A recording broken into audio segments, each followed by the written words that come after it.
Taste the Daily.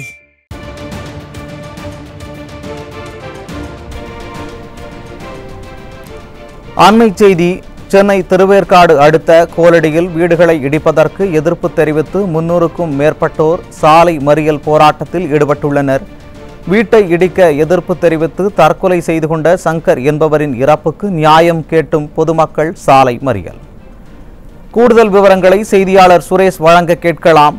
வணக்கம் சுரேஷ், கூடுதல் தகவல்களை வழங்கலாம். வணக்கம் சுரேஷ். திருவேற்காடு அடுத்த கோலடி பகுதியில் வருவாய்த்துறையினர் வீடுகளை ஆய்வு செய்து சுமார் 1600 வீடுகளுக்கு இடிப்பதாக நோட்டீஸ் ஒட்டி வந்தனர். இந்த நிலையில் நேற்று வீடுகளை இடித்து வந்த நிலையில் கார்பெண்டர் சுரேஷ் என்பவர் மிகுந்த மன உளைச்சல் இருந்த காரணமாக அவர் தூக்கிட்டு தற்கொலை செய்து கொண்டார். இந்த சம்பவம் அந்த பகுதியில் பெரும் பரபரப்பை ஏற்படுத்தியது.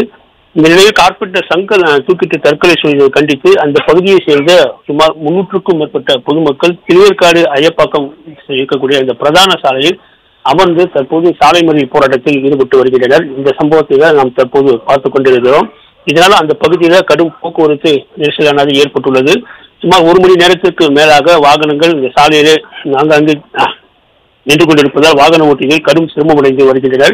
குறிப்பாக இந்த கோலடி பகுதியில் ஏரியை ஆக்கிரமித்து வீடுகள் கட்டப்பட்டுள்ளதாக வருவாய்த்துறையினர் கடந்த 1 மாத காலமாக வீடுகளை அளவீடு செய்து வந்தனர். சுமார் 1600க்கும் மேற்பட்ட வீடுகளுக்கு வருவாய்த்துறை நோட்டீஸ் ஒட்டி சென்றதால் அந்த பகுதியில் பெரும் அச்சத்துடன் பொதுமக்கள் வாழ்ந்து வருகின்றனர். இந்த நிலையில் வீடுகளை இடிக்க அதிகாரிகள் வந்தபோது மன உளைச்சலில் இருந்த சங்கர் தூக்கிட்டு தற்கொலை செய்து கொண்டுள்ளார். இந்த சம்பவம் தொடர்பாக அப்பகுதியை சேர்ந்த பொதுமக்கள் பல்வேறு போராட்டங்களை நடத்தியுள்ளனர். குறிப்பாக திருவள்ளூர் மாவட்ட ஆட்சியர் அலுவலகத்தை முற்றுகையிட்டு போராட்டத்தை நடத்தி வருகிறார். ஆனால் இந்த பொதுமக்களுடைய குறைகளை செவிசாய்க்க முடியாத இந்த விடிய அரசு தொடர்ந்து இந்த வீடுகளை இடிக்கும் பணியில் மும்முரமாக செயல்பட்டு வந்ததால் சங்கர் என்பவர் தற்போது தூக்கிட்டு தற்கொலை செய்து கொண்டுள்ளார். இந்த சம்பவத்தால் அந்த பகுதியில பெரும் பரபரப்பு ஏற்பட்டுள்ளது.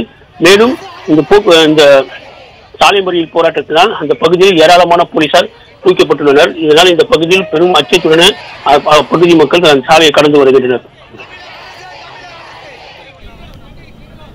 விவரங்களுக்கு நன்றி சுரேஷ்.